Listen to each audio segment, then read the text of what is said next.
Hello મિત્રો, નમસ્કાર. હું છું બંસી. સ્વાગત છે તમારું અંતરથી અનંત સુધીમાં. તો આજનો મારો ટોપિક છે સંતોષ. આજના આધુનિક અને સ્પર્ધાત્મક યુગમાં આપણે બધા સૌ આગળ વધવાની, વધુ પૈસા કમાવાની, મોટી ગાડી લેવાની કે મોટું ઘર બનાવવાની આંધળી દોડમાં દોડી રહ્યા છીએ.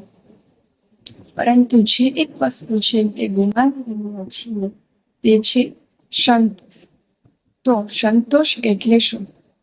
સંતોષનો અર્થ એ નથી કે આપણે મહેનત કરવાનું છોડી દઈએ અથવા તો વધુ પ્રગતિ ના કરીએ, પરંતુ સંતોષનો અર્થ એ છે કે આપણે જે કઈ પરિસ્થિતિમાં અત્યારે છીએ અને આપણને જે કંઈ પણ ઈશ્વરે આપ્યું છે તેમાં ઈશ્વરનો આભાર માનવો અને એમાંથી ખુશી શોધવી.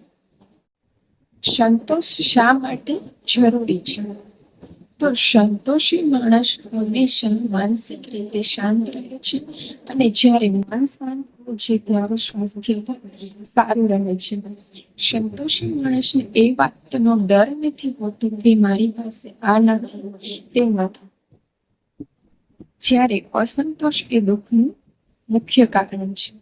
જ્યારે આપણે પોતાની જાતને બીજાની સરખામણીમાં મૂકીએ છીએ ત્યારે જ અસંતોષ ઉત્પન્ન થાય છે. અને અસંતોષ એ ચિંતા અને સ્ટ્રેસ ઉત્પન્ન કરે છે, જે બીમારીઓનું મુખ્ય કારણ છે. જે લોકો પાસે રહેવા માટે ઘર અને ખાવા માટે રોટલો છે અને જે લોકો સાથે રહીને હસી ખુશી જીવન જીવે છે, આનાથી મોટું સ્વર્ગ ક્યાંય નથી. મિત્રો, યાદ રાખો, લાલચની કોઈ સીમા નથી. જો સંતોષ નહીં હોય તો દુનિયાની બધી જ સંપત્તિ પણ ઓછી પડશે. ગાંધીજીએ કહ્યું હતું, માણસની જરૂરિયાત પૂરી કરવા માટે પૃથ્વી પર પૂરતું સાધન છે, પરંતુ લાલચ માટે નહીં.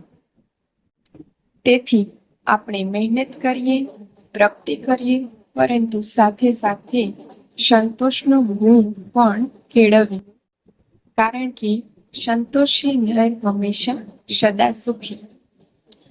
ધન્યવાદ.